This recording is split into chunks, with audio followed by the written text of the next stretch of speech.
ธรรมดาเท่านั้นนะพระองค์ยังทรงกระทำจนกระทั่งว่าเพื่อเว้นอกุศลได้บำเพ็ญกุศลเจริญขึ้นไปจนเลยไปถึงเลยจากโลกิยะอกุศลไปถึงโลกุตระกุศลจนกระทั่งหลุดพ้นจากกิเลสและความทุกข์ทั้งปวงพระพุทธเจ้าพระพุทธองค์ทรงทำหน้าที่กัลยาณมิตรแบบนี้ก็คือการที่ทรงมาช่วยเหลือเฮามนุษย์ทั้งหลายนั่นเองเขาเรียกว่าพระองค์คนทั้งหลายก็จะบอกว่าพระพุทธเจ้านี่ทรงนำสัตว์โลกคือข้ามจากโอคะสงสารคือมาหอบเฮามาอุ้มเฮามาช่วยเฮาคือข้ามจากความทุกข์ทั้งหลายที่จะเกิดขึ้น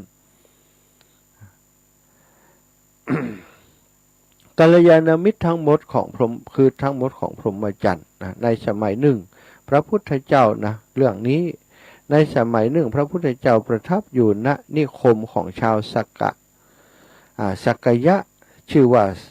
สักกระสถานในแคว้นสักกะของชาวสักกยะนั้นทั้งหลาย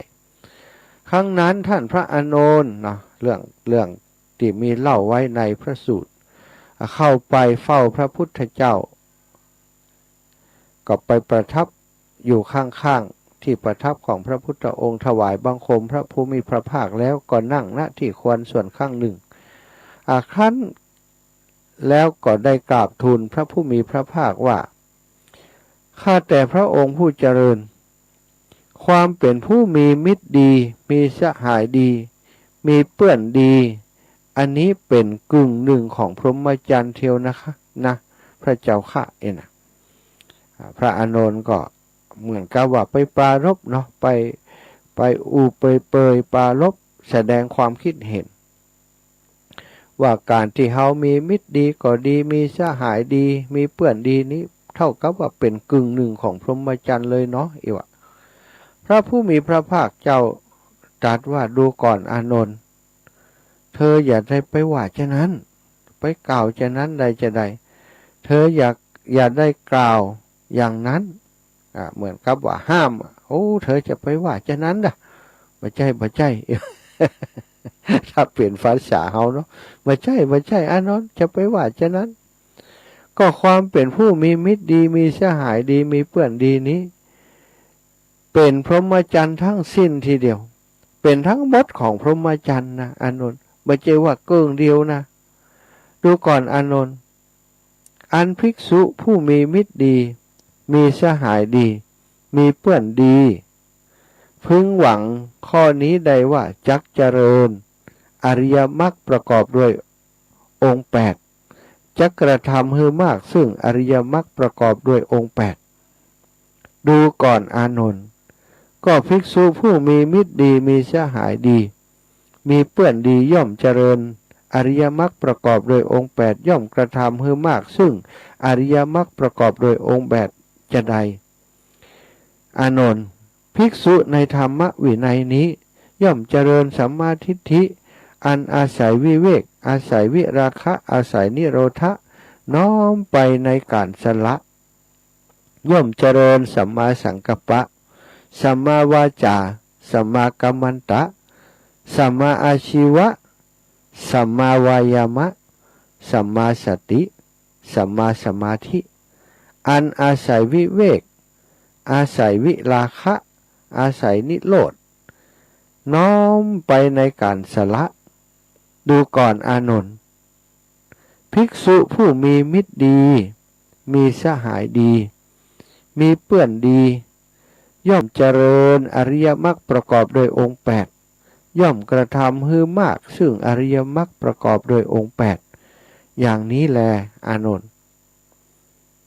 ดูก่อนอานนท์ข้อความเป็นผู้มีมิตรดีมีสหายดีมีเพื่อนดีเป็นพรหมจรรย์ทั้งสิ้นทีเดียวพึงทราบโดยปริยายนี้โดยว่าเหล่าสัตว์ผู้มีชาติเป็นธรรมดาผู้มีความเกิดเป็นธรรมดาย่อมพ้นไปจากความเกิดผู้มีชราเป็นธรรมดาก็ย่อมพ้นไปจากความชรา ผู้มีมรณะเป็นธรรมดาย่อมพ้นไปจากมรณะผู้มีความโศกปริเทวะมีความทุกข์มีความโทมนัสมีอุปยาสะเป็นธรรมดาย่อมพ้นไปจากโศกปริเทวะทุกขโทมนัสอุปยาสเพราะอาศัยเฮาเป็นผู้เป็นกัลยาณมิตรดูก่อนอานนท์ข้อว่าความเป็นผู้มีกัลยาณมิตรมีสหายดีมีเพื่อนดีเป็นพรหมจรรย์ทั้งสิ้นทีเดียวนั้นพึงทราบโดยปริยายนี่แหละอันนี้มาในอุปัฏฐสูตรสถาความเป็นผู้มีมิตรดีมีสหายดีเป็นทั้งหมดของพรหมจรรย์เป็นทั้งสิ้นของพรหมจรรย์อีปออีแม่ทั้งหลายพระสัมมาสัมพุทธเจ้าอุบัติขึ้นมาในโลกนี้เนาะได้ตรัสรู้อนุตตรสัมมาสัมพุทธญาณทรงได้หันว่าธรรมที่พระองค์ตรัสรู้มานี้เป็นธรรมที่เกิดกุลเกิดประโยชน์แก่สรรพสัตว์ทั้งหลายแก่คนและเทวดาทั้งหลายพระองค์ทรงปฏิบัติหน้าที่ทำหน้าที่การดูแลสรรพสัตว์ทั้งหลายการสั่งสอนสรรพสัตว์ทั้งหลายใช้เวลาถึง45 ปีเป็นกัลยาณมิตรคือคนทั้งหลายซึ่งเรียกภายหลังว่าสาวกผู้ทำผู้ปฏิบัติตามคำสั่งสอนของพระองค์ทรงเสียสละทุกสิ่งทุกอย่างเพื่อจะทำหน้าที่เป็นกัลยาณมิตรกัลยาณธรรมคือสรรพสัตว์ทั้งหลายคนสัตว์ทั้งหลายข้ามพ้นจากความเกิดความแก่ความเจ็บความตายพ้นจากการที่ถูกกิเลสมันครอบงำเนาะศรัทธาตอนนี้ขอดูเวลาสักน้อยเนอะเวลาเท่าใดแล้วเวลา46 นาทีตี 3 46 นาทีจะพักเบรกคือศรัทธาญาติโยมโทรมาแสดงความคิดเห็นจะเช็คว่าไฟตื่นแล้วยังไฟตื่นแล้วยังตอนนี้ไฟตื่นแล้วโทรมาแจ้งข่าวหน่อยตอนนี้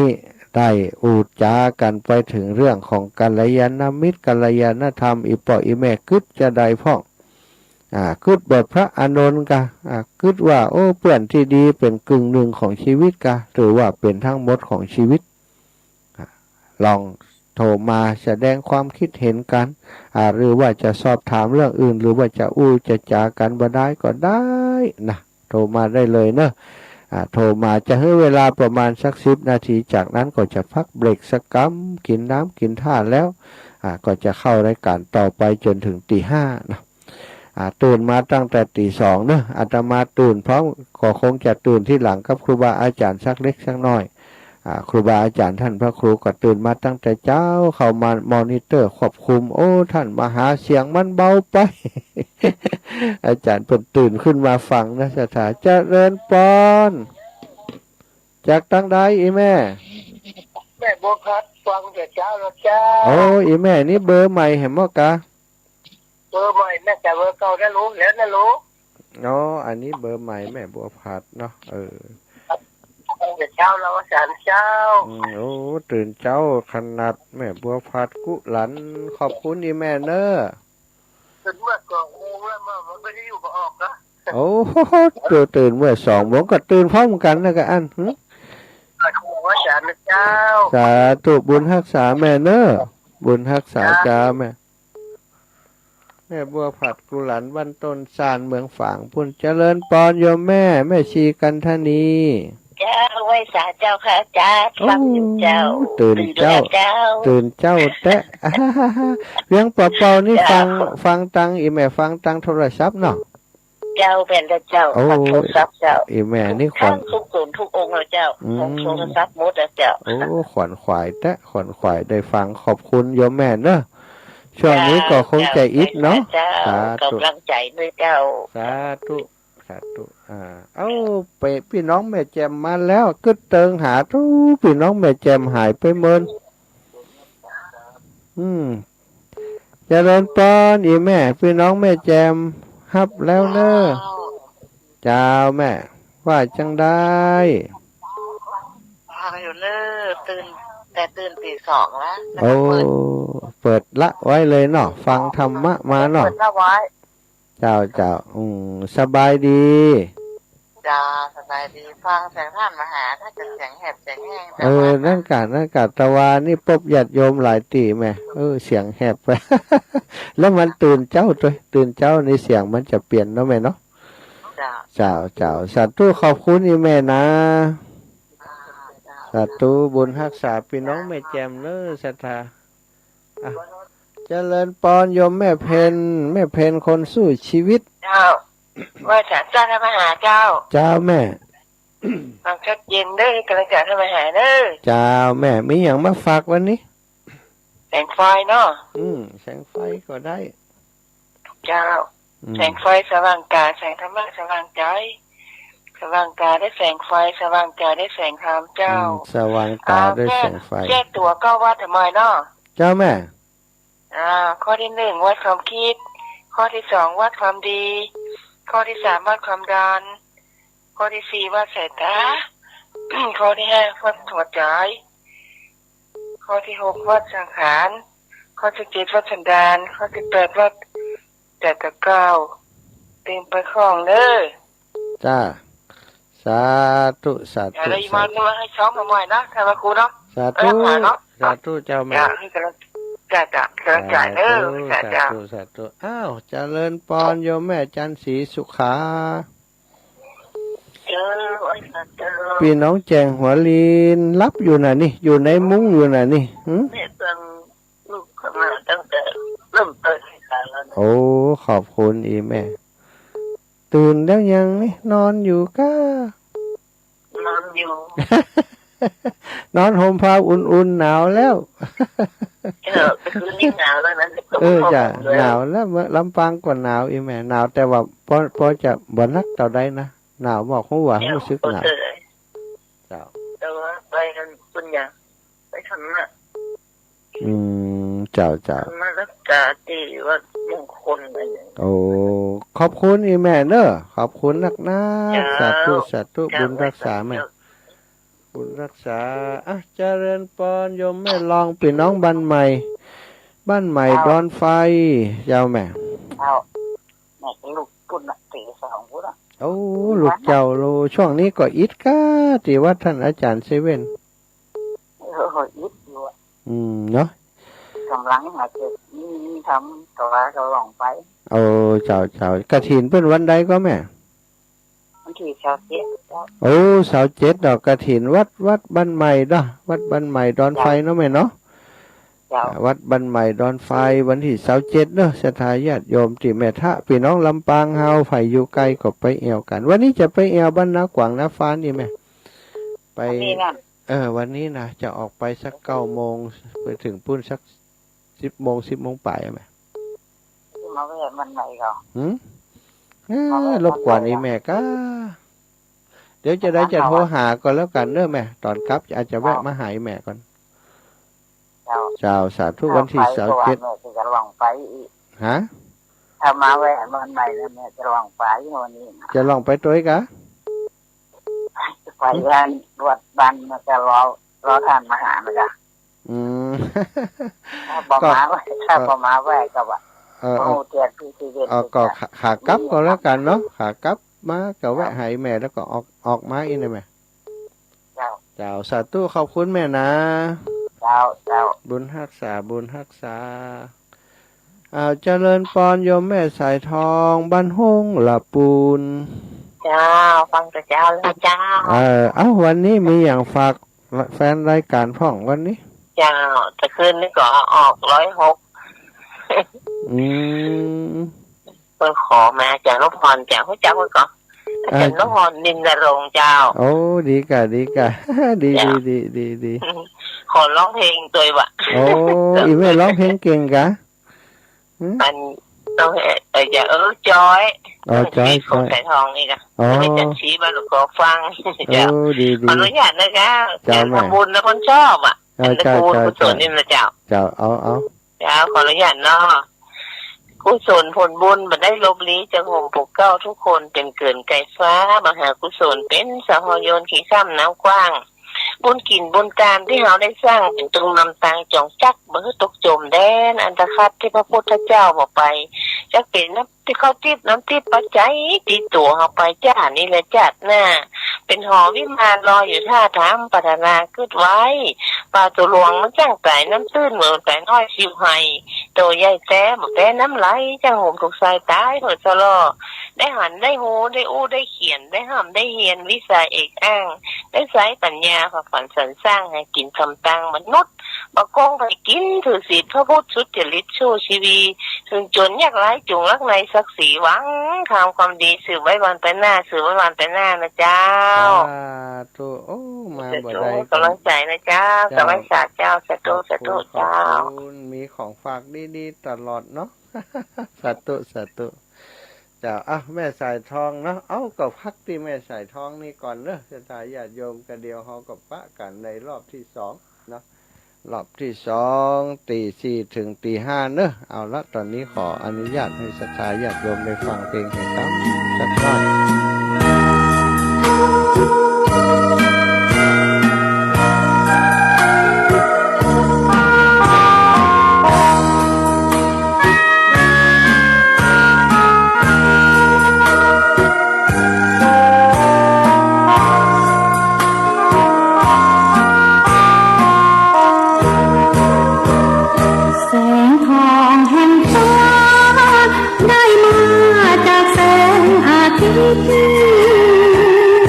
แสงทองชีวิตได้มาจากแสงพระธรรมให้โลกหลุดพ้นให้สาธุชนพ้นกรรมสายแสงแห่งธรรมน้อมนำสุขแท้แก่ใจแสงเทียนเล่มน้อยและควันทูบลอยสู่ฟ้าสงบกายานั่งภาวนามุ่งหมายด้วยบริสุทธิ์สัมพุทธสัมมากลางใจเกิดแก่เจ็บตายเห็นไงวัฏฏะสงสารไม่คิดเศร้าใจเสียใจเรื่องในทางโลกไม่คิดเศร้าโศกวิตกหรือทรมานไม่คิดแย่งใครเมื่อใจเราไม่ต้องการเนื้อหนังผิวพรรณสังขารที่ไม่เที่ยงธรรม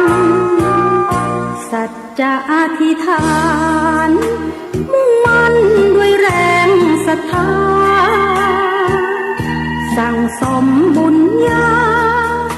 พุทธบูชาเลิศล้ำพร้อมนำชีวิตสู่ที่เส้นทางสร้างธรรมอยู่ปลดหมดกรรมเมื่อมีแสงธรรมนำทาง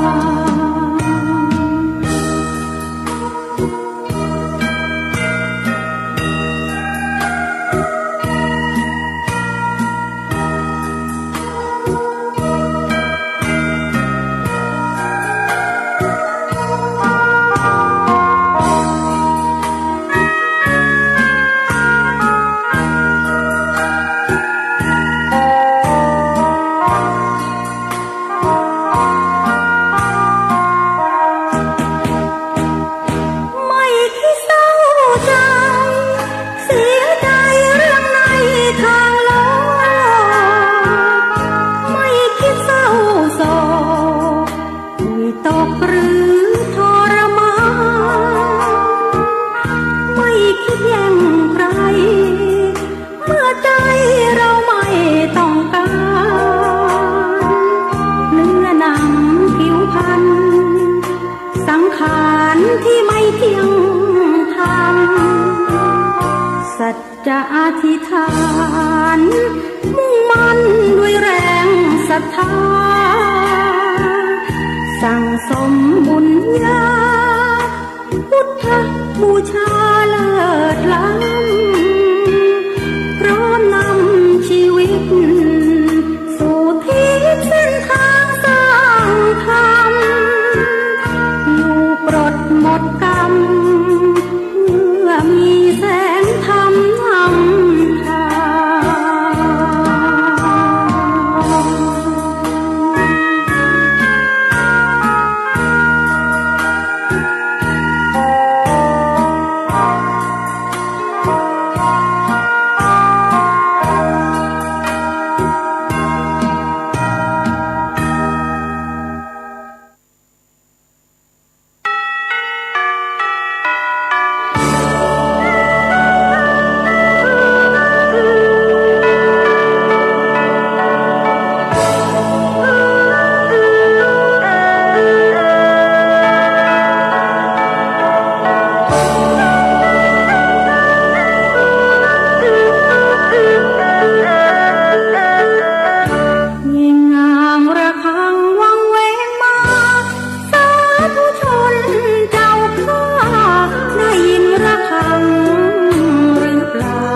ทางเสียงเย็น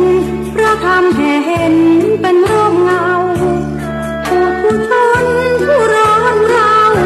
ก็ยังคงเราคงร้องยิ่งนางระฆังวังเวงลอยเมื่อไล่ทำตามถอยที่คอยเพลินใจวนปรนวัดว่าเงาไปเพราะคนห่างไกลเหมือนตัดร้อนเสียงสวดโหยโรยอ่อนหนุ่มสาวห่วงนอนไม่อยากฟังมีแต่คนแก่ตั้งใจแน่นิ่งสดับเสียงพระธรรมสงบระงับ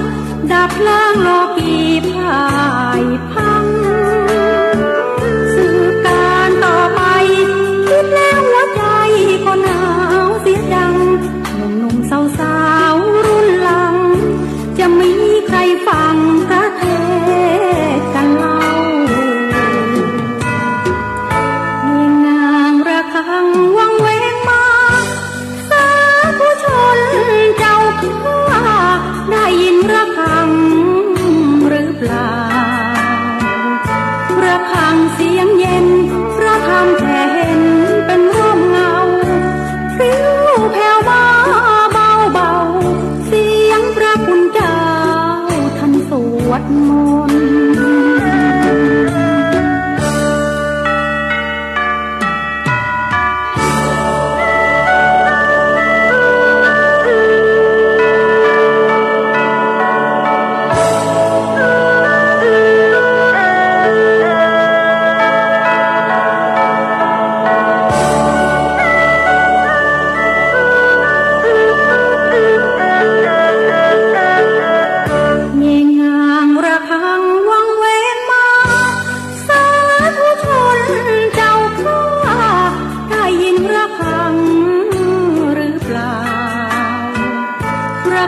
เสียงเย็น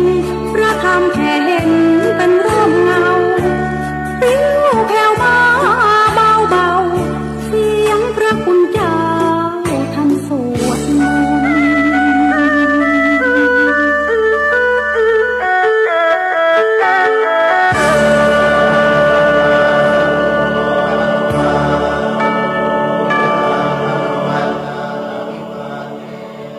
อรุณสวัสดิ์ธรรมะสวัสดี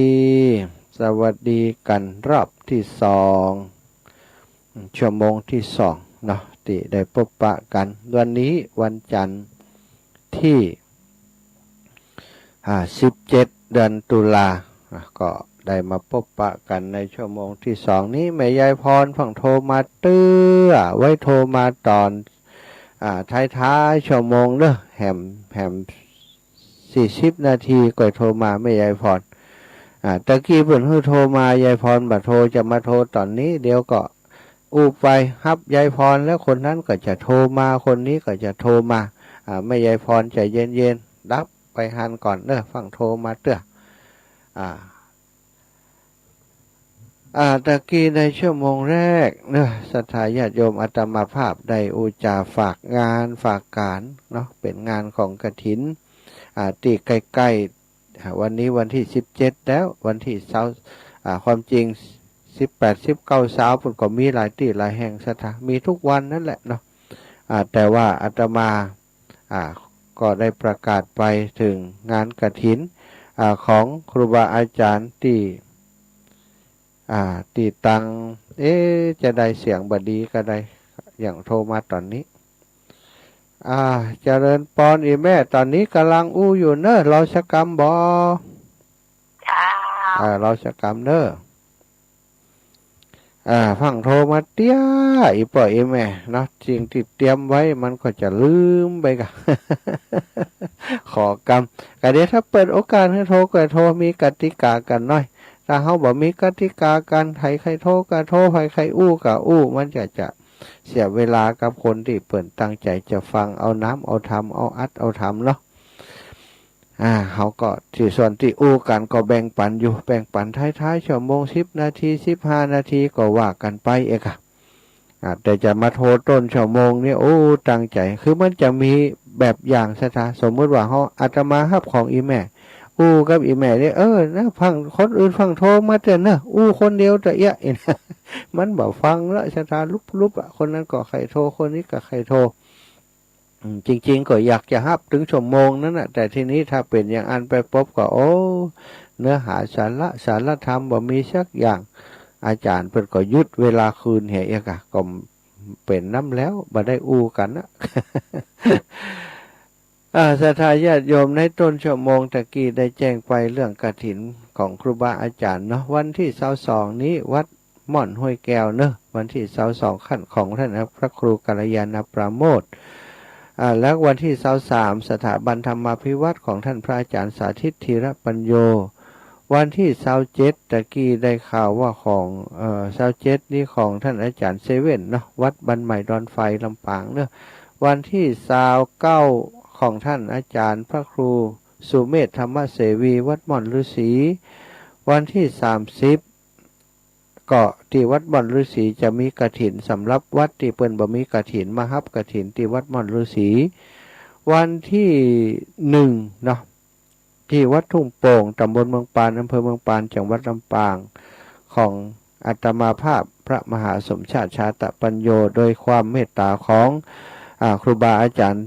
หลวงปู่พระราชธรรมาลังการที่ปรึกษาเจ้าคณะภาค6หลวงปู่พระราชจินดานายก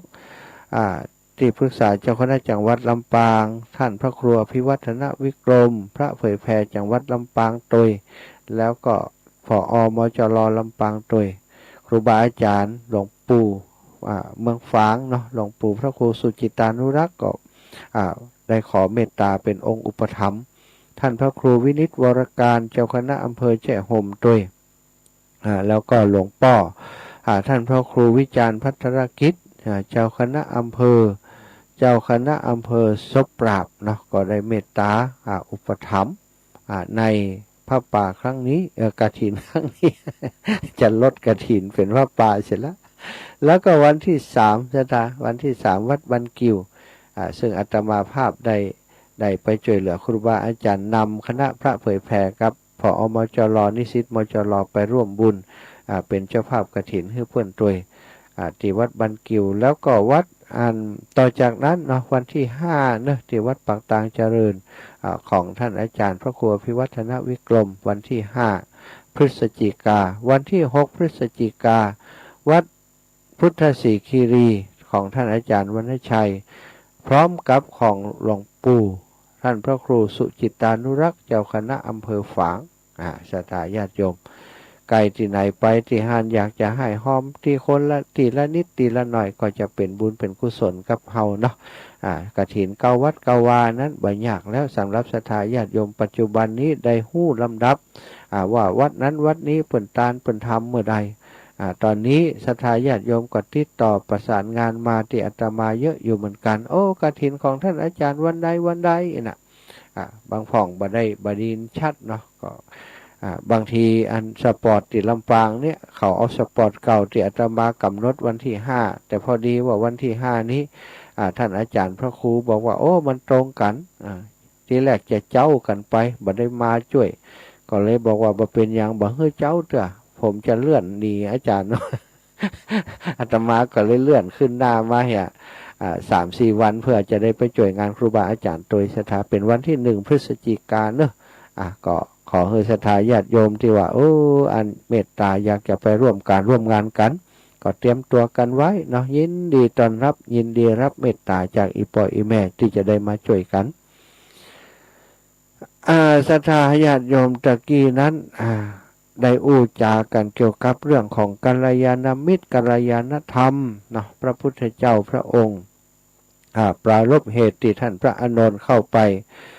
ถวายรายงานไปนั่งลำพึงลำพันที่หน้าพระพักของพระองค์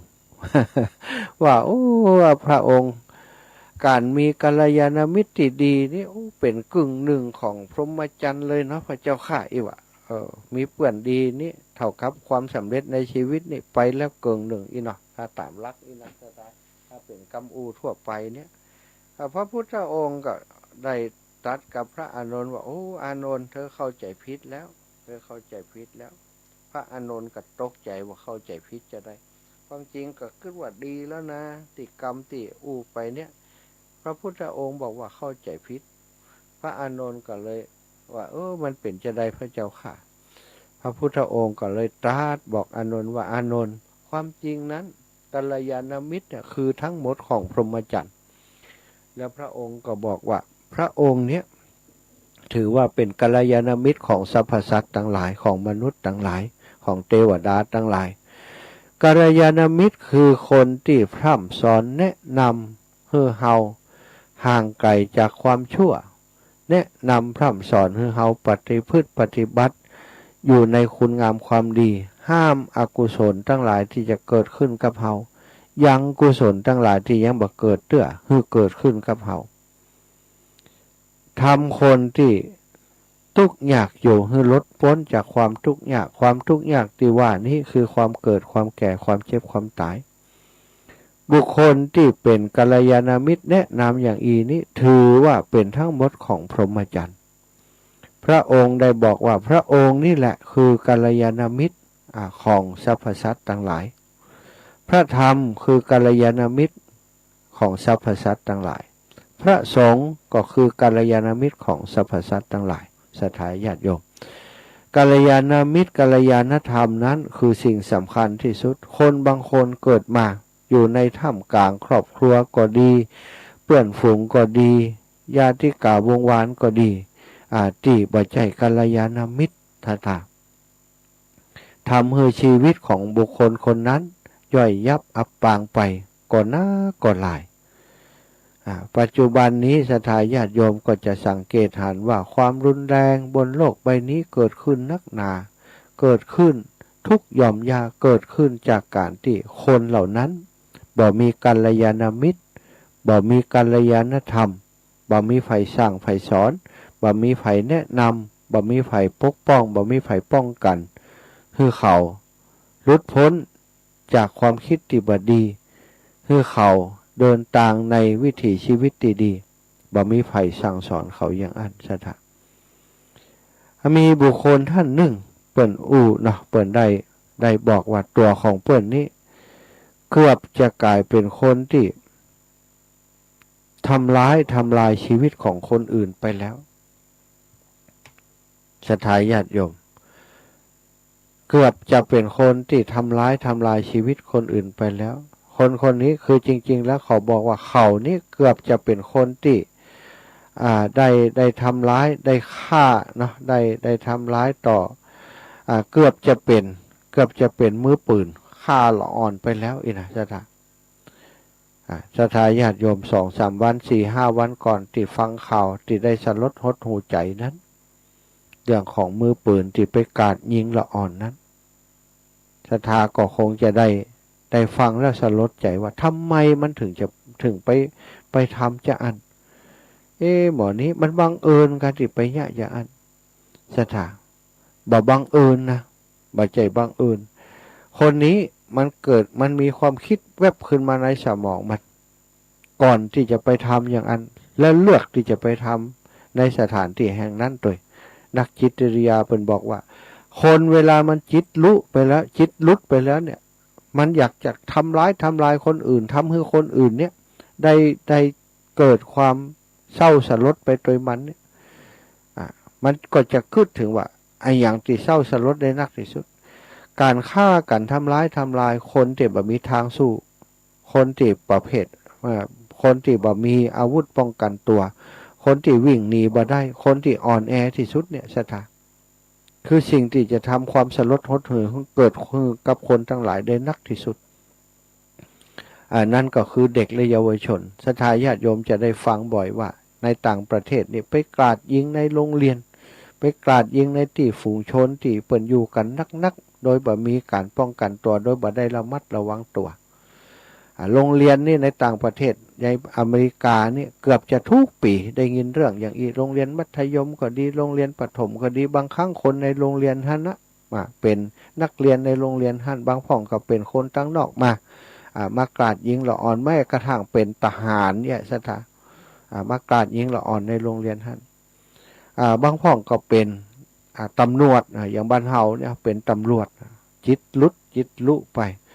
จากสภาพสถานการณ์ที่เขาขาดกัลยาณมิตรในการแนะนำพร่ำสอนเขาไปคบมิตรชั่วทำให้ตัวเขาเป็นคนทำให้เขาเนี่ยเป็นคนที่หลงผิดไปในเส้นทางที่มันบ่ควรจะเดินทั้งที่ตัวเองนี่เป็นผู้พิทักษ์สันติราษฎร์ควรจะมาพิทักษ์ปกป้องคุ้มครองชีวิตทรัพย์สินของประชาชนกลับกลายเป็นคนที่ยัดเยียดความตายคือครับคนที่บ่ฮู้อิโนอย่างศรัทธาญาติโยมลองฟังเรื่องนี้แล้วลองวิเคราะห์กันดูมีคนหนึ่งเขาบอกว่าผมเนี่ยเกือบเป็นมือปืนยิงเด็กนักเรียนในโรงเรียนไปแล้วนายคนนี้ชื่อว่าแอรอนสตาร์กศรัทธากับเซลวินาทีที่เขาเกือบเอาปืนมายิงนักเรียนนั้นนายคนนี้ได้เล่าให้ฟังว่าเขานั้นเดิมตอนน้อยๆนั้นเขามีพ่อมีแม่ที่เป็นคนที่หัวรุนแรงก้าวร้าวและติดยาตึงพ่อตึงแม่สถาพอเป็นคนรุนแรงก้าวร้าวติดยานั้นก็จะมีปัญหาอยู่ที่ไหนก็มีปัญหากับชุมชนที่หั่นไปเกาเล่าไปรุนแรงไปอย่างต่างๆในพื้นที่หั่นอยู่บ่ได้ซะท่านักเลงในพื้นที่ก็จะทำร้ายเอาตัวเองไปทำร้ายคนอื่นก็กว่าความปลอดภัยกับตัวเองและครอบครัวก็เลยได้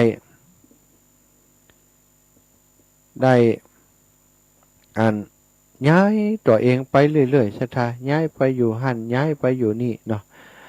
นายเอรอนเนี้ยก็ได้ย้ายไปกับพ่อกับแม่ย้ายไปอยู่ตรงนั้นย้ายไปอยู่ตรงนี้กับพ่อกับแม่ตลอดของเขานั้นเขาตอนย้ายที่อยู่ไปเรื่อยๆเขาเองเนี่ยต้องย้ายโรงเรียนตอนน้อยๆนั้น30-40 แห่ง เหมือนกับต้องไปโรงเรียนใหม่ทุกๆ2 สัปดาห์ซะท่า2 ทิศก็ไปโรงเรียนใหม่เหตุเตื่ออีน่ะย้ายไปติ๊กปัญหาที่ต้องย้ายเพราะอย่างสถาก็เพราะว่านายแอรอนเนี่ยมีพ่อแม่ที่เป็นคนติดยาเสพติดเป็นคนที่ก้าวร้าวรุนแรงเป็นคนที่มีปัญหาเป็นบอกว่าผมมีครอบครัวที่บ่มั่นคงผมบ่เคยได้รับความช่วยเหลือตัวของผมนี่จะเหม็นมากๆเนาะเพราะบ่ได้อาบน้ำหรือผมเองนี่บ่เคยมีเสื้อผ้าใหม่ๆได้ใส่เสื้อผ้าของตัวเก่าที่ใส่ทุกตัวนั้นสกปรกทุกตัวขาดวินสกปรกทุกครั้งที่เขาไปโรงเรียนใหม่เขาก็จะโดนกันแกล้งทุกครั้งเลยเดี๋ยวไปโรงเรียนย้ายไปใหม่ก็เป็นคนใหม่ก็โดนกันแกล้งซะท่ารอบใหม่พวกนั้นจะเดินมาหาแล้วก็ตบหัวพ่องตบหัวพ่องเอาไม้ตั้งไม้แตงพ่องตัวแกสกปรกซะท่า ตบหัวแกพ่องเอาไม้ตั้งไม้แตงจิขี้ข้างเนี่ยรังแกตัวแก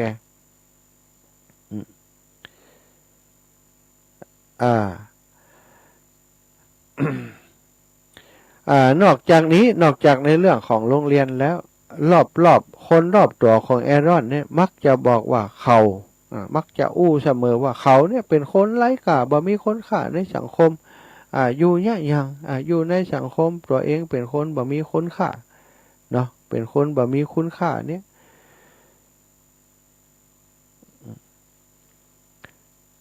เมื่อใครสักคนถูกตีตาว่าไร้ค่านะสถาอย่างหมู่เฮาเนี่ยถ้ามีคนบอกว่าโอ้ยอันเป็นคนบ่มีคุณค่าเป็นคนที่ไร้ค่าเป็นคนบ่มีความหมายในสังคมเนี่ยถูกว่าบ่อยเข้าเฮาก็จะคิดว่าโอ้เฮาเป็นคนไร้ค่าแต่โลเฮาเป็นคนที่สังคมบ่ปรารถนาแต่โลเฮานี่มันเป็นคนบ่ดีโลถูกคนอื่นว่านักเขาตัวเองก็คิดว่าตัวเองนี่เป็นคนไร้ค่าสถาอันนี้เปิ้นบอกว่าคนเฮาเนี่ยบางครั้งบางทีเนี่ยความคิดอย่างต่างๆก็ดีที่มันเกิดขึ้นกับเฮาเนี่ยบางครั้งบางทีนี่มันถูกคนอื่นใส่ให้เฮาอย่างนายเอรอนนี่ค่ะคนอื่นว่าไร้ค่าตีหน้าตีตาว่าเป็นคนไร้ค่าต่อมาตัวเขาก็คิดว่าตัวเขาก็เป็นคนไร้ค่าแต่มันบ่มีคุณค่าอย่างแต่โลเฮานี่เป็นคนสกปรกตัวสกปรกบ่แม่มเฮานี่เป็นคนก้าวร้าวเป็นคนที่ไผบ่ฮักเลยพ่อแม่ก็เป็นคนติดยุกติดยาแต่เฮาเป็นคนไร้ค่าเพราะฉะนั้นเฮาก็จะอยู่อย่างคนไร้ค่าดังนั้นนายเอรอนนี่ก็จึงไปติดยาติดยาเสพติดเป็นคนเอกบาเลเกเรก้าวร้าวก้าวร้าวอย่างมากก้าวร้าวก็ปอกก็แม่ของแกก่อนหันภัยบ่ชอบใจตีเปิ้นบุ๊บเปิ้นดีบ่ดีก็มีเรื่องตีลั่นฟันแทงกันอย่างต่างๆไปเกเรมากเป็นพฤติกรรมที่ทำสร้างความเอื่อมละอาให้สังคมเมื่อคนเอื่อมละอานี่มันก็บ่สนใจเพราะมันบอกว่ามันเป็นคนที่ไร้ค่าในสายตาของคนทั้งหลายแล้วนายเอรอนนี่ถูกพ่อแม่ไล่ออกจากบ้านตอนอายุ15 ปีซะจ้ะไปอาศัยอยู่ตามถนนไปนอนอยู่ตามข้างทางตามถนนต่าง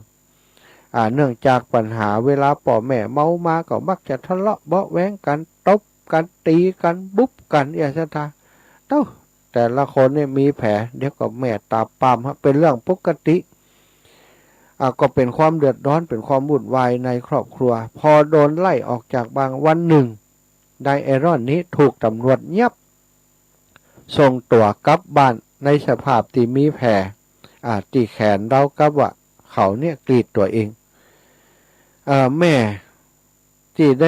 ด้เจอมาเมินแล้วเพราะหันแผลที่แขนลูกหั่นจะทายาทโยมก็ได้อู้ขึ้นว่าวันหลังถ้าจะฆ่าตัวตายเนี่ยแบบนี้แหมเนี่ยบัดต้องเงี้ยแบบนี้เนอะอีแม่จะหามีดคมมาฮึจะได้เหมือนจริงกว่านี้อีน่ะบัดต้องเงี้ยอย่างอีละนะถ้าใครตายแท้ๆเนี่ยเอามีดคมมาถ้าจะตายถ้าอยากจะเงี้ยอีแหมเนี่ยวันหน้าอีแม่จะถ้าเงี้ยถ้าอยากเงี้ยอย่างอีเนี่ยกูจะหามีดคมมาฮึอีน่ะนายเอรอนก็เลยรู้สึกว่าโอ้ใจสลายวินาทีนั้นเขามีความรู้สึกว่าแม่นี่ตึงบ่ฮักเขาสักหน่อยกะแม่นี่ตึงอยากจะให้เขาตายกะวินาทีนั้นหัวใจของเขาชอกช้ำที่สุดถึงขั้นที่ใจสลายซะตาคนเฮาบางครั้งบางทีเนี่ยถึงจะโกรธจะเกลียดพ่อแม่สักเพียงใดแต่ก็ยังมีพ่อแม่อยู่ในใจตลอดยังคิดว่าพ่อแม่จะฮักตัวเองอยู่ตลอดคนอื่นทั้งหลายบ่ฮักบ่เป็นหยังก็มีพ่อมีแม่ที่คอยฮักเราอยู่แต่อันนี้มันสิ้นหวังซะท่าพ่อแม่นี่หันลูกเป็นแผลอย่างอันตำรวจเอามาส่งอย่างอันกลับไปซ้ำเติมแหมถึงเขาจะกรีดตัวเองหรือเนี่ยอย่างก็ได้เพื่อที่เป็นแผลขึ้นกับตัวเองนั้นเขาก็คงจะเรียกร้องความสนใจอย่างสักอย่างแต่กับถูกซ้ำเติมจากแม่ว่าวันหลังถ้าคิดจะทำแบบนี้นั้นบอกกำเนอะจะเซาะมีดคมมาให้ทำให้นายคนนี้จิตหัวใจเนี่ยชอกช้ำถึงขั้นที่ใจสลายซะ ใจสลายนี่อย่างคนบ้านเฮาเปิ่นว่านะครับเต้าสมองมันถึงกว่างกงลงมันบ่ฮู้จะมีไผที่จะฮักเฮาพ้องวินาทีนั้นหลังจากคำพูดของคุณแม่ได้ออกไปอย่างอันนั้นทุกสิ่งทุกอย่างมันพังไปหมดในชีวิตของหมดพ่อใจคนนี้ในชีวิตนี้บ่มีอย่างจะเสียแหมแล้วสถาคำว่าบ่มีอันอย่างจะเสียนี่แหละที่เขาคิดว่าทำจะใดก็ได้ทุกสิ่งทุกอย่างสามารถทำได้หมดเพราะว่าบ่ต้องไปสนใจบ่ต้องไปแคร์ไผแหมแล้วชีวิตเฮามันพังไปแล้วบ่มีอย่างจะเสียแหมแล้วอีนะสถาความคิดอย่างอีเป็นสิ่งที่น่ากลัวที่สุดสถาลองย้อนไปถึงนายคนที่มันฆ่าละอ่อนนะมันถูกไล่ออกจากงานและตัวของมันเองก็ติดยาด้วยในสายตาของตัวเขานี่บ่มีคุณค่าในสังคมบ่มีคุณค่าในสายตาของลูกของเมียของพ่อของแม่ของสังคมแม้กระทั่งเจ้านายก็ไล่ออกจากที่ทำงานตอนนี้ตกงานแล้วบ่มีงานทำแล้วกูบ่มีอย่างจะเสียแล้วอันนี้คือความรู้สึกที่น่ากลัวที่สุดถ้ามันเกิดขึ้นกับไผแล้วอันตรายเนอะจิตอาจจะบ่เป็นกำอูอ่ะบ่มีอย่างจะเสียแล้วอีกก็ได้นะแต่ว่าความรู้สึกนี่ที่มันเกิดขึ้นมันเคว้งคว้างไปหมดอ่ะบ่มีอย่างจะเสียแล้วในเมื่อบ่มีอย่างจะเสียแล้วก็คือมันบ่มีอย่างที่จะได้แล้วนั่นเองชะตาก็เลยตัดสินใจว่าสิ่งที่เขาจะทำนี่ต้องบ่งบอกถึงความโกรธแค้นและเกลี้ยกล่อมอย่างรุนแรงนายคนนี้บอกว่าผมตัดสินใจว่าสิ่งที่ผมจะทำนะต้องบ่งบอกถึงความโกรธแค้นและเกลี้ยกล่อมอย่างรุนแรงผมไปหาปืนมากระบอกหนึ่งผมวางแผนว่าจะไปกราดยิงที่โรงเรียนหรือไม่ก็จะไปที่โรงอาหารในห้างสรรพสินค้าผมบ่สนใจว่าจะเป็นที่ใดบ่เกี่ยวกับผู้คนผมสนใจแค่การสร้างความสูญเสียให้มากที่สุดและง่ายที่สุดเพราะเป้าหมายถึงสองแห่งนี้บ่มีการป้องกันใดๆสถานายเอรอนเนี่ยพอเสียใจถึงที่สุดเนี่ยมีความรู้สึกว่าบ่มีอย่างจะเสียแล้วแค้นสังคมแค้นตัวเก่าแค้นทุกสิ่งทุกอย่างอยากจะแสดงให้คนหันว่าตัวเก่าเนี่ยมีอย่างจะเสียก็หาใจทำให้มันเกิดความเสียหายให้นักที่สุดตัดสินใจไปเสาะปืนซะท่าไปเสาะปืนมาแล้วก็วางแผนว่าจะไปกราดยิงที่ไหนที่มันสูญเสียนักที่สุดก็คิดว่าโรงเรียนก็ได้ห้างสรรพสินค้าที่ได้คนกำลังกินข้าวกินปลาสนุกสนานเฮฮานั้นไปกราดยิงที่หันคนจะได้ตายกันนักแล้วก็จะได้เกิดความสลดหดหู่กันนักจะได้เกิดความสูญเสียนักเขากึดอย่างอันชะตาเพราะชีวิตของเขาบ่มีคุณค่าอย่างแล้วพ่อแม่ยังบ่ฮักคนทั้งหลายยังบ่สนใจมีแต่คนรังเกียจมีแต่คนชิงชังชีวิตบ่มีคุณค่าอย่างสักอย่างบ่มีอย่างจะเสียแล้วในเมื่อบ่มีอย่างจะเสียก่อนจะตายก็ต้องทำให้คนได้ฮู้ว่าเนี่ยเขาจะมอบความสูญเสียให้กับคนทั้งหลายศรัทธาญาติโยมในคณะที่เขาได้เตรียมตัวเรียบร้อยนั้นแล้วก็วางแผนว่าจะเดินทางไปนั้นเจ้าวันนั้นไปจะเดินทางไปที่โรงเรียนสักแห่งหนึ่งบ่ฮู้โรงเรียนไหนละบ่ฮู้ห้างไหนละได้อาวุธครบมือเรียบร้อยแล้วกระสุนเต็มเหนียวศรัทธาพร้อมที่จะประหารสร้างความเสียหายเพราะบ่มีอย่างจะเสียแล้วก็จะทำให้ดูว่าบ่มีอย่างจะเสียมันเป็นจะได้อีกเนาะคนที่บ่มีอย่างจะเสียมันควรจะอยู่อย่างใดจะทำให้โลกจดจำให้ถ้าไปจดจำในสิ่งที่บ่ดีนะศรัทธาแต่แล้วแสงสว่างในอุโมงค์ก็เกิดขึ้นกับเขาคือเจ้าวันที่เขาเตรียมปืนเพื่อจะไปยิงเด็กนักเรียนนั้นศรัทธาจู่ๆก็มีเพื่อนบ้านคนหนึ่งซึ่งอยู่ก็เคยหันกันอยู่แต่ว่าบ่ค่อยได้ทักกันแต่วันนั้นก็แปลกว่าเพื่อนบ้านคนนี้เนี่ยก็มาตักกับเขาแล้วมาชวนเขาไปกินข้าวศรัทธาบ่ใจชวนบ่ได้นะเดินมากอดกันว่าโอ้เอรอนเป็นจะได้สบายดีก็ ไปกินข้าวด้วยกันบ่ปะกันหลายวันน่ะป้ามีพอดีมีกับข้าวมีอาหารอร่อยไปกินข้าวด้วยกันป้าสถาจากคนที่บ่มีไผสนใจเลยและตัวเขาเองคิดว่าเขานี่บ่มีค่าคงบ่มีไผสนใจเขาแต่ว่าจู่ๆวันนั้นมีคนมาชวนกินข้าวและถามด้วยความเป็นห่วงเป็นใยว่าเป็นจะได้ไปมาบ่ปะหน้ากันหลายวันสบายดีก่อไปกินข้าวด้วยกันกำอูต่อสถาเป็นน้ำทิพย์ชโลมใจทำให้นายคนนี้เกิดแสงสว่างขึ้นมาในจิตในใจในปัญญาของเขาเขานี้ยังบัดใจคนติดไร้ค่าลุ้นี่ยังมีคนหันค่าของเขายังมีคนชวนกินข้าวยังมีคนถามเขาว่าเป็นจะได้พ่องสบายดีก่อสถาเขาบอกว่าช่างน่าขอบคุณที่ผมบ่ได้อยู่คนเดียวในความมืดเพื่อนที่ดีที่สุดช่วยผมไว้เขาแค่นั่งลงข้างๆแล้วถามว่ากินข้าวด้วยกันบ่ดูหนังกินข้าวแล้วดูหนังด้วยกันเนาะเขาหันผมเป็นคนเมื่อบางคนหันคุณเป็นคนในเวลาที่คุณเองบอกคิดว่าคุณเป็นคนมันเปลี่ยนโลกทั้งใบไปเลยว่าเขาบอกสถานบางครั้งบางทีเนี่ยเฮาอาจจะช่วยเหลือสังคมได้อย่างที่เฮาบอกหู้ตัวมาก่อนอย่างนายคนนี้ไปหันอกหันใจคนที่กำลังจะไปเป็นฆาตกรฆ่าละอ่อนซึ่งนายคนนี้เขาบอกหู้แต่ว่าเขาก็เป็นคนดีนั่นแหละเขาหันนั่นนายเอรอนนี่เป็นคนในชุมชนเจอกันเคยพบเคยปั่นกันบ่อยๆนะเคยผ่านเดินทางส่วนกันผ่านกันก่อนหน้าสนใจแต่ว่าบ่ค่อยได้ตักได้ถามกันวันนี้เลยผูกมิตรด้วยกันชวนไปกินข้าวปกติฝรั่งมันก็บ่ค่อยชวนกันกินข้าวในสถานกินไผ่กินมันนะแต่อันนี้ฝรั่งแปลกเขาชวนกินข้าวชวนดูหนังด้วยกันนายเอรอนก็เลยเปลี่ยนความคิดสถามีความรู้สึกว่าตัวเองนี่มีคุณค่าอยู่แม้จะเป็นคนเดียวก็ตามที่หารคุณค่าของเขาบอกว่าผมหยุดชะงักพร้อมๆกับความคิดที่อยากฆ่าคนทั้งโลกเพื่อแก้แค้นมันหายไปคำพูดของเขาหยุดผมจากความโหดร้ายในวันนัดใดโดยความเมตตา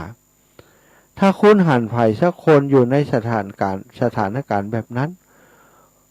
คนที่ต้องการความรักจงให้ความรักกับเขาให้ความรักกับคนที่คุณรู้สึกว่าควรได้ความได้รับเพราะเขาเป็นคนที่ต้องการมันที่สุดหลังออกมาพูดเรื่องนี้เขาก็ตกงานสถาว่าก่อนเขาทำงานอยู่เนาะเขาอู้เรื่องนี้ให้คนทั้งหลายฟังปรากฏว่านายคนนี้นั้นเล่าเรื่องให้คนทั้งหลายฟังตกงานเพราะว่านายจ้างเหมือนมีไผจ้างกว่าเขาจะไปถล่มฆ่าในที่ทำงานเนาะแต่ความจริงคนเฮาถ้าเปลี่ยนกระบวนการคิดเปลี่ยนความคิดใดเนี่ยชีวิตเขาเปลี่ยนไปแล้ว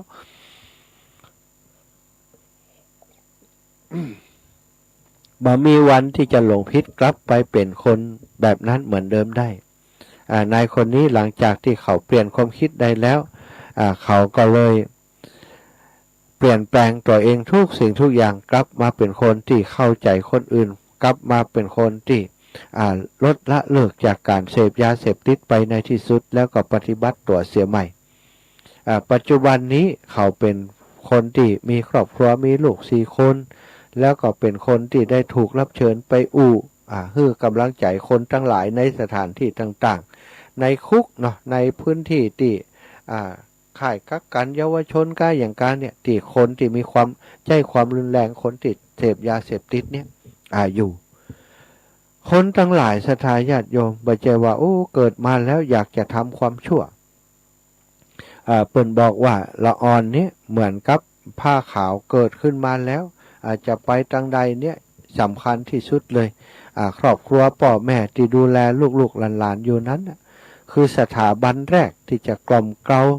อบรมจิตใจของเขาให้เป็นไปในทิศทางที่ดีถ้าครอบครัวใด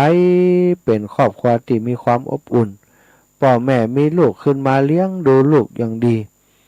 อยู่ด้วยกันในครอบครัวบ่มีการก้าวร้าวบ่มีการบุกตีกันบ่มีการทะเลาะเบาะแว้งกัน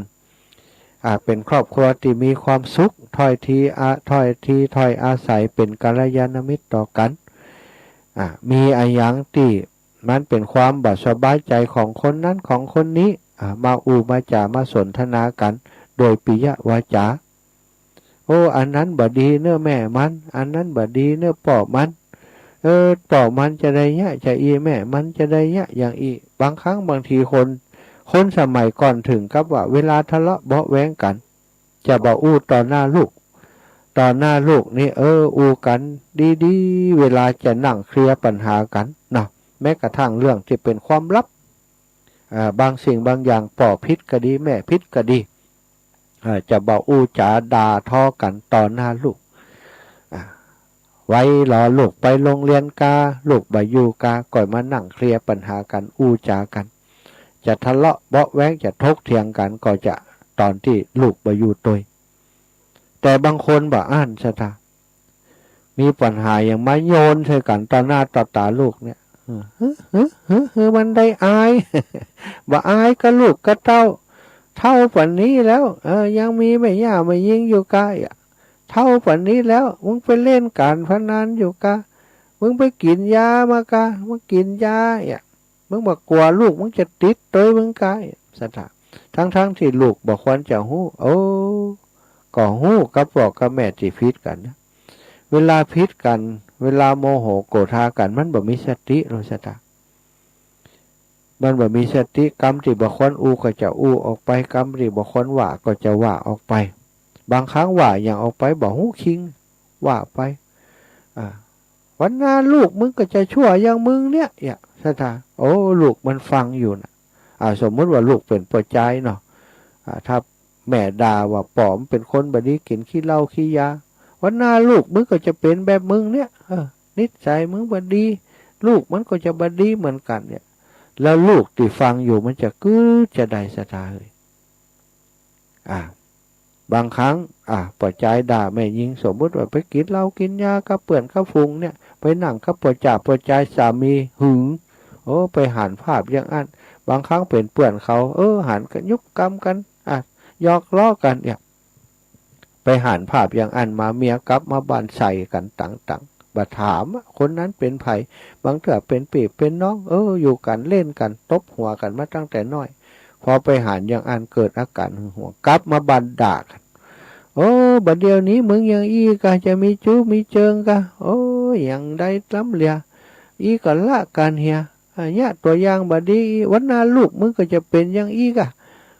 นิสัยซ้ำซ้อนนิสัยนี่นิสัยแม่ยิงจะได้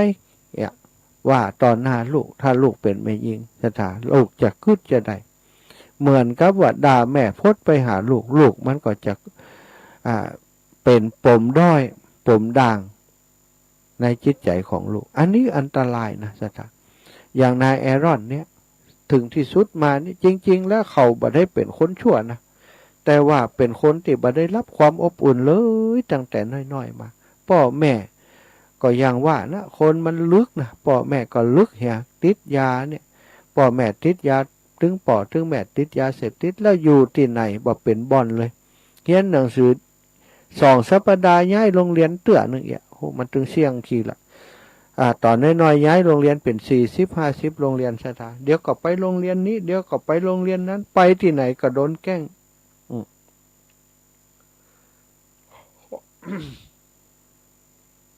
อยู่ในครอบครัวบ่ม่วนแล้วยังบ่ปออยู่ออกมาจากครอบครัวไปอยู่กับสังคมต่างๆเปื่อนฝูงก็บ่ฮักสายตาคนทั้งหลายที่หันเขาสกปรกมอมแมมก็พอด้วยอาการย่ำเยียดจะเอาอย่างจะไปอยู่กับไผก็บ่มีไผฮักมีแต่คนรังเกียจมีแต่คนปิดจมูกมีแต่คนบ่อยากหันมีแต่คนเดินก่ายแล้วมองโดยสายตาที่เหยียดหยามมันก็ไปมามันก็เป็นวิบากของเขาคนนั้นเนาะสถานนะเป็นวิบากของน้องคนนี้นะของนายแอรอนคนนี้นะเป็นวิบากกรรมเขาที่สร้างมาเหมือนกันถ้าตามกฎแห่งกรรมเนี่ยคนเฮามันยังมีอย่างที่กดดันเขาถึงขนาดนั้น ชีวิตที่มันขาดความมั่นคงเฮาตั้งหลายอีป่ออีแม่นี่เฮามีป่อมีแม่โอ้ตื่นมาบ่เจ้ากินข้าวกินปลากับป่อกับแม่เนี่ยการเนี่ยงานอยู่กับป่อกับแม่ตั้งแต่น้อยมามีตีรับตีนอนสบาย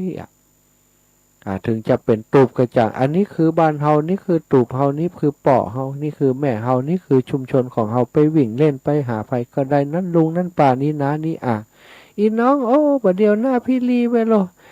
อีน้อยนี่มันน่าฮักเนาะอีน้อยนี่มันเรียนเก่งเนาะโอ้ไปโรงเรียนเนาะลูกสะอาดสะอานดีเรียนเก่งๆเนอะวันหน้าจะได้เป็นเจ้าคนนายคนเนาะนี่อยู่ในสังคมที่ดีแต่ละอ่อนคนหนึ่งนั้นตีนอนก็บ่มีตีกินก็บ่มี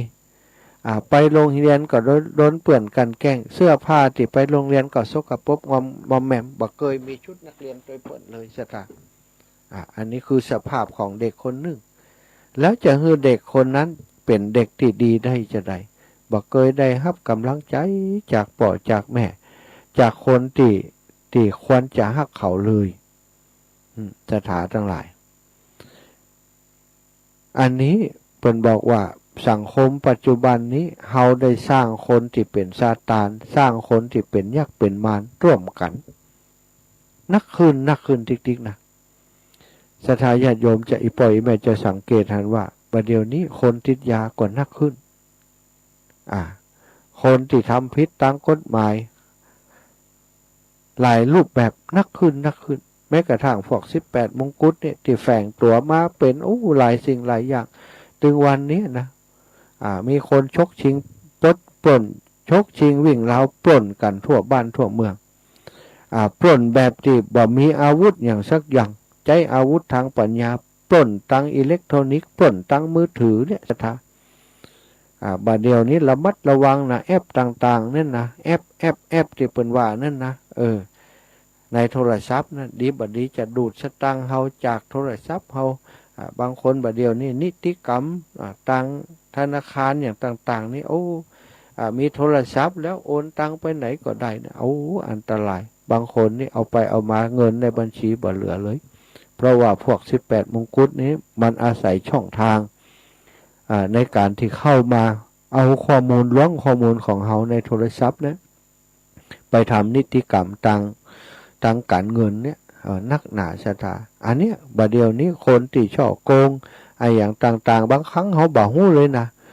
คนนั่งรถเบนซ์อย่างดีนี่อาจจะเป็นมหาโจรก็ได้ชะตาคนที่ร่ำรวยที่สุดนี้เอาไปเอามาพอได้ไปเบื้องหลังอาจจะเป็นคนค้ายาเสพติดก็ได้เป็นมหาโจรไปก็ได้บัดนับอาชีพอื่นๆเป็นข้าราชการบางคนนี่ก็ยังมีปัญหาเกี่ยวกับเรื่องโมนี้ใจเกินตัวสุดท้ายก็ไปทำเรื่องของการค้ายาขายยาเนี่ยเป็นเรื่องที่มีเกิดขึ้นในสังคมเขาตลอดสังคมเขาต้องเยียวยาต้องช่วยเหลือต้องเป็นกัลยาณมิตรแก่กันศรัทธาอีป่ออีแม่นี่มีส่วนสำคัญที่สุดในการที่จะให้กำลังใจของคนในครอบครัวของคนในหมู่บ้านในชุมชนกันให้กำลังใจกันให้เกียรติกันการที่เนี้ยศรัทธาอย่างในเรื่องที่เล่าไปตะกี้นั้นพอจะเป็นฆาตกรไปฆ่าคนแล้วแค่มีคนหนึ่งจวนกินข้าวจวนหนังดูหนังจวนจ่าตัวนี้ทำให้เขาหันคุณค่าในชีวิตเปลี่ยนแปลงความคิดจากการที่จะเป็นคนที่โหดร้ายที่สุดนั้นกลายมาเป็นคนดีที่คนทั้งหลายต้องยอมรับเขาเนาะอันนี้ก็ขอให้ศรัทธาญาติโยมทั้งหลายเป็นกำลังใจให้กันเนอะเป็นกำลังใจให้กันเป็นกำลังใจให้ลูกให้หลานให้เขาได้มีพื้นที่ในสังคมให้เขามีความสุขให้จะเขาได้รู้จักคุณค่าของตัวเก่าที่เกิดมาเป็นมนุษย์ครั้งหนึ่งเนาะถวายความเคารพท่านอาจารย์กฤษดีแล้วว่าสมัครกันดีอาจารย์ครับผมกูไปเลยไม่ต้องไปกลัวมันนะตลาดลงวิจัยยังว่าน่าดูเลยจ้าโจมตีพระพุทธศาสนาจ้าตาตลงวินี่เก่งนะสาธุใช่เหรอเสือสาธุเสียงแตกไปหลวงตาเสียงลำโพงหลวงตาแตกไปหรือว่าของผมไม่รู้นะเสียงแตก อ๋อสาธุสาธุ ตกที่พื้นเนี่ยโดนต้องโดนปูแล้วโดนไม้นี่นะ อ๋อ โดน จ้ะ เชือกนะ อ๋อ ใหญ่ๆนะเนี่ย จ้ะขอบคุณหลวงตามาก ขอบคุณหลวงตามากครับ ขอบคุณครับ ครับขอบคุณมากครับอ่ะเนาะอันนี้เรื่องความขัดแย้งเรื่องความอันนั้นเราไม่พูดถึงแต่ว่าเรื่องความขัดแย้งในจิตในใจของหมู่เฮาตั้งหลายเนี่ยนะไอ้ยังที่ในสังคมของเฮามีปัญหานั้นเฮาจะไปคิดว่าโอ้เฮามีส่วนเกี่ยวข้องเนาะเฮาเพิ่นบอกว่าเด็ดดอกไม้กระเทือนไปถึงดวงดาวเนี่ยมันมีส่วนเกี่ยวข้องกันหมดเกิดปัญหาที่ไหนมันก็เกี่ยวพันกันหมดเพราะเฮาอยู่ในสังคมนี้ด้วยกันถวายความเคารพหลวงพ่อมณิษฐาวโรกราบนมัสการท่านเจ้าตื่นเจ้าเขามาฟังเราผมท่าน อันกฐินของหลวงพ่อเมื่อใดก็วันที่6รุ่นของวัดอันปัดดังเจริญวันครับโอ้ดีวันที่6เนี่ยบัดได้ไปหาหลวงพ่อเพราะผมต้องไปช่วยอาจารย์วรรณชัยเพื่อนหลวงพ่อครับเดี๋ยวเป็นยังผมต้องขึ้นไปการของวันวัดปลูกของวันท่านอาจารย์สมชาติเนี่ยโอ้ครับกินอย่างแล้วก่อนจะเมารถกันไปหาเนาะโอ้ขอบคุณจะโทรไปก่อนเนอะครับผมครับคนเท่านี้ถ้ามีกำลังใจในจากที่คิดฟิตกับเป็นคิดถูกเลยนะอาจารย์เนาะโอ้ครับส่วนใหญ่เป็นอย่างนั้นคนที่เขาจะทำความผิดบางครั้งเขาตุกจนที่ว่าบ่ฮู้ตังออกนะถ้ามีคนแค่คือกำลังใจน้อยนี่เขาก็จะหายนะนั่นมันจะมีอย่างอีแต่อาจารย์ใช่คนเฮานี่เขาบอกฮู้ว่าไผตุกคนบางคนก็คิดถึงชุดได้แต่ก่อนเมื่อเป็นนักเรียนไม่ได้แต่งชุดนักเรียนเลยเนาะใช่โอ้ไม่แต่เกิดเป็นยังไงแต่ชุดนี่เขาบอกแล้วเขาเป็นชุดที่เป็นบทเรียนของตัวเก่าเขาเนาะใช่ถ้าว่าครอบครัวใดมีความอบอุ่นแล้วมันเขาอย่างเงี้ยยังก็จังเลยใช่เปิดกลับที่เขากลับมาข้างที่2แล้วเขาอบอุ่นเขาใจดีรับผิดมาทำบุญดีกว่าเนาะแม่นในเมื่อมีโอกาสเขาพลิกมาเป็นคนที่ซื่อสัตย์ซื่อตรงกับครอบครัวเป็นตัวอย่างกับคนทั่วไปไปประหารก็จ้างเขาพยายามทำนะอาจารย์เนาะใช่แล้วครับอาจารย์ครับเขาจะต้องทำให้มันถูกที่สุดวันหลังมันก็ต้องดีขึ้นมาตัวน้อยนะอาจารย์เนาะครับผมไปเขาก็อ่อนดังยินอาจารย์เทศแต่กี้สินะโอ้เนาะเป็นตัวอย่างที่ก็ละอ่อนฟังจัดนักนะละอ่อนฟังรายการผมจัดนักนะละอ่อน8-90นี่นะ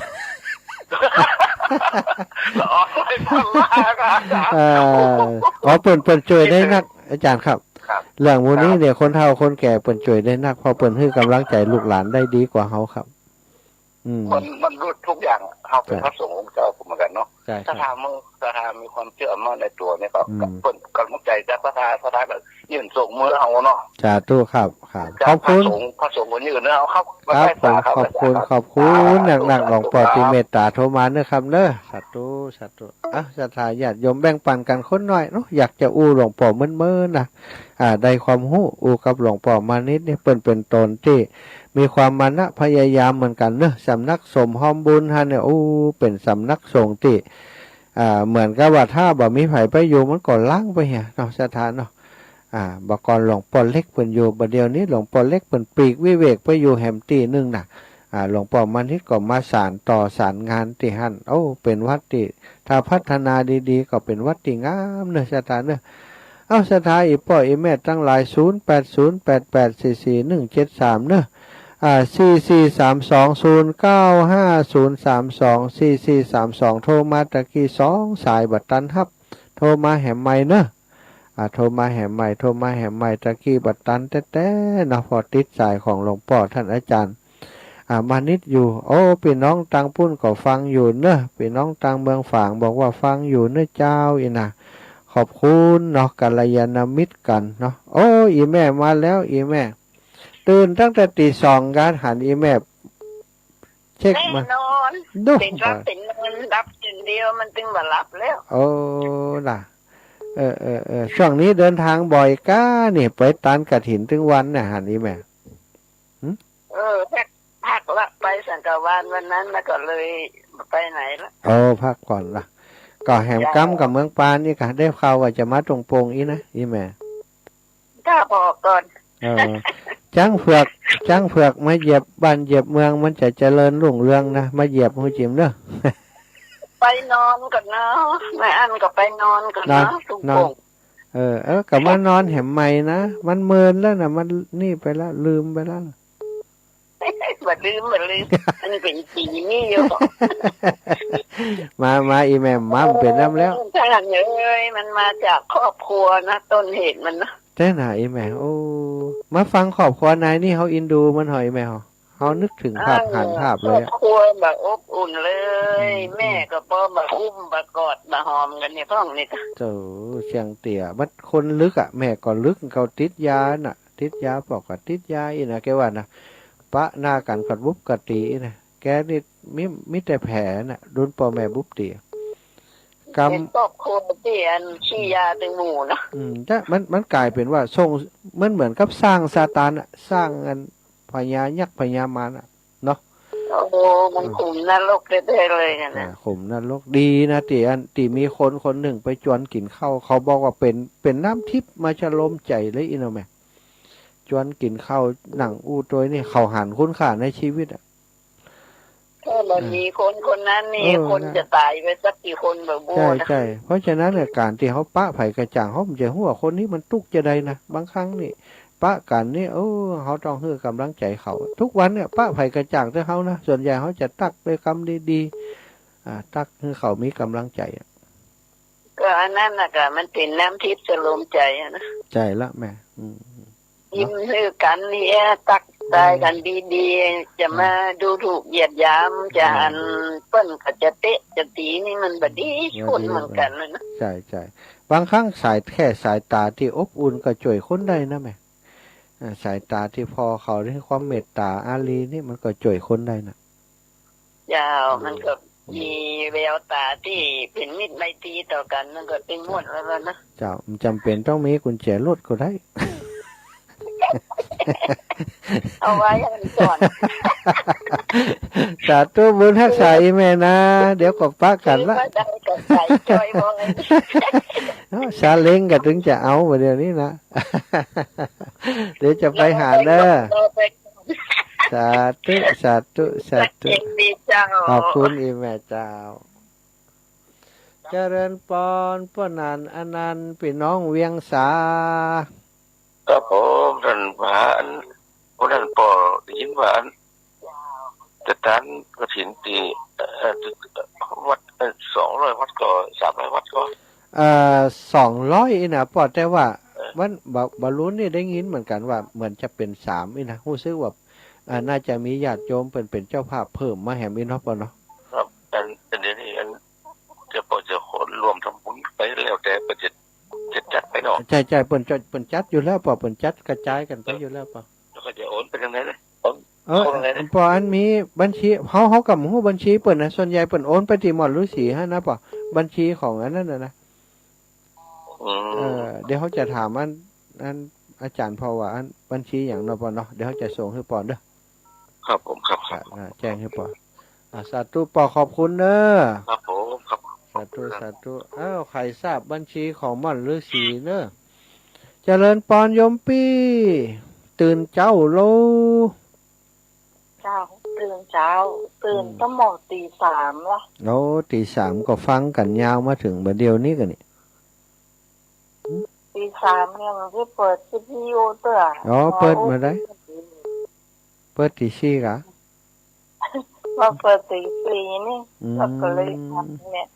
ก็นอนจัดดึกแล้วว่ะแต่คืนก็ออกรายการจัดดึกตื่นเจ้าได้ว่ะจ้ามันรับเตือเดียวนะก็ตื่นก็อย่างที่4ฟังมาเนี่ยแต่ว่าของตีนี่มันคนละอย่างอ่ะเนาะเจ้าพี่เลยอย่างกันถ้าไผ่ไปชอบเฮาเนี่ยเฮาก็มาสนใจเจ้าในใจตีนี่นะมาสนใจคนนั้นเลยก็จะดูถูกเฮาก็มาสนใจเจ้าพี่ผู้ไผ่ผู้ข้างเฮากับผู้ข้างเปิ้นเหมือนกันมันเหมือนว่าเกลือติ้นเกลือไปเลยเนาะเอาไปนั้นเลยเจ้าเจ้าแ หูข่าวหูข่างเปิด เจ้าเป มันว่าอืมคนมันมีค่าเท่ากัน ใจเนาะ ที่เรื่องของอย่างนี้อะเจ้า เจ้าสาธุเนาะสาธุขอบคุณอีปีเนอร์ เจ้า เจ้าสาธุเป็นความคิดเห็นของยมปีเปิ่นส่งเข้ามาเจริญปอนแม่สู่แก้วคำอ้วนบ้านสีโพธารามโอ้ยแม่ ราชการเจ้า ร เจ้า อบแหกบัตรตันเปิด รอบแรกบัดตัน เอารอบสอง รอบสองเนาะ ได้แก้ ท่าน ตัว อาจารย์ เจ้าแม่ ท่านอาจารย์จะมาวัดม่อนฤาษีมันก่อน ไปแม่วัดเนี่ยกะวัดนี้ก่อนวัดห้วยแก้วก่อนวัดหม่อนห้วยแก้วก่อนวันที่ โอ้ เช้า โหแล้วท่านจะปิ้งวันที่อย่างก็ วันที่22ตานกฐินวัดหม่อนห้วยแก้วแล้วก็ปิกมาสถาบันธรรมาภิวัตรเลยแม่ ท่านมาตรงนี้ได้ก่อนมาจากบ้านแม่เนี่ยเก้ายางเนี่ย เก้ายางแล้วแวะไปได้แม่เดี๋ยวเขาตอนไปเดี๋ยวเขาจะ อันแม่เข้าฝากเก้ายางน้อยไปอ่ะ เก้ายางไปปลูกไหนแม่วัดเรามณฑากะ จะอย่างก็บอกวัดอัน สถาบันล่ะ เจ้า สถาบันธรรมาภิวัตรแม่เดี๋ย เอา ว ใส่กอกไว้นะเป็น เจ้า 3-4 เนี่ย โอ้ดีกะเดี๋ยวถ้าเขาไปถ้าเขาบัตรติดอย่างเขาจะโทรหาแม่ก่อนเด้อ เจ้า สาธุ โอเคท่านเอาไปถึงที่เข้าหัวเนี่ยแล้วแม่ไม่ได้ใส่ปุ๋ยไม่ได้ใส่อย่างนะ เป็นยัง เจ้า เจ้า ได้เนาะเจ้า เจ้า แล้วของท่านนี้วันที่ 1เนาะ สาธุแม่วันที่1เจ้า เจ้า ขอบคุณแม่นะ เจ้า เอาละ เจ้า ปันแม่อย่างก็แม่น้อมสุภาวงศ์โยมแม่น้อม เจ้าสาธุเจ้า เจ้าสาธุเจ้าบัดตื่นกับเตือก้านี่ ตื่นแล้วเจ้า ตื่นแล้วเนาะ โอ้ไปกระดิ่งปีนี้ม่วนเนาะแต่ว่ากับไป หน้ากาศหลายวัดแล้วก้าปีนี้ ไปไก่ๆนี่ก็ได้เนาะบ่ได้ไปก็เป็นอย่างก้า ไปเสียดายใหญ่ไปฮือใดกะ เอาใจไปส่งเอาแล้วเนาะ ดีบ่เป็นหยังถ้ามันติดขัดปัญหาการเดินทางก็ส่งใจไปกะฮือกำลังใจกันก็ดีแล้วแม่ เจ้าถ้าอยากได้ก็อย่าหอมไปเจ้า เจ้าสาธุขอบคุณอีแม่นะ เจ้า ขอบคุณเจริญพรแม่ยายพรสายสุดท้ายแม่ยายพรกูเตี่ยมาก่อนเปิ่น ปั่นเจ้าไปเหรอ ฝันตาแม่ยายพรแล้วปั่นเจ้าก็ดีของเจ้า ฝันแล้วลูกก็ว่าไปละค่ะตื่นเจ้าเลย ตื่นมาฟังก็ว่าท่าโทร โอ้ฟังแล้วเจ้ามาลูก ดีกะฮือกำลังใจคนอื่นนักแม่ยายพรเป็นคนมีพลัง จ้าฟังแต่เบอร์ถาม เจ้าดีแล้วเนอะยายเนอะกึดเติงหายายเนอะถ้าวันใดยายพรบ่ได้โทรมาก็ง้อมเหมือนกันนะบ่ใจว่าโอ้ยายพรโทรมาแล้วบ่อยากฮับบ่ใจเนอะอยากฮับทุกครั้งเลยนะมีกำลังใจกับยายนะสาธุสาธุสาธุขอบคุณยายเนอะไปโรคปวดเปิดนี่ได้ ดีแล้วเอาละเนาะก็เวลาหมดเวลาแล้วจะแบ่งปันเวลาคืนกับตังสถานีไปเนอะสำหรับเจ้าวันนี้คือสถานทุกท่านมีความสุขความเจริญจัตตารโอธรรมาวัฏันติอายุวันโนสุขังพระลา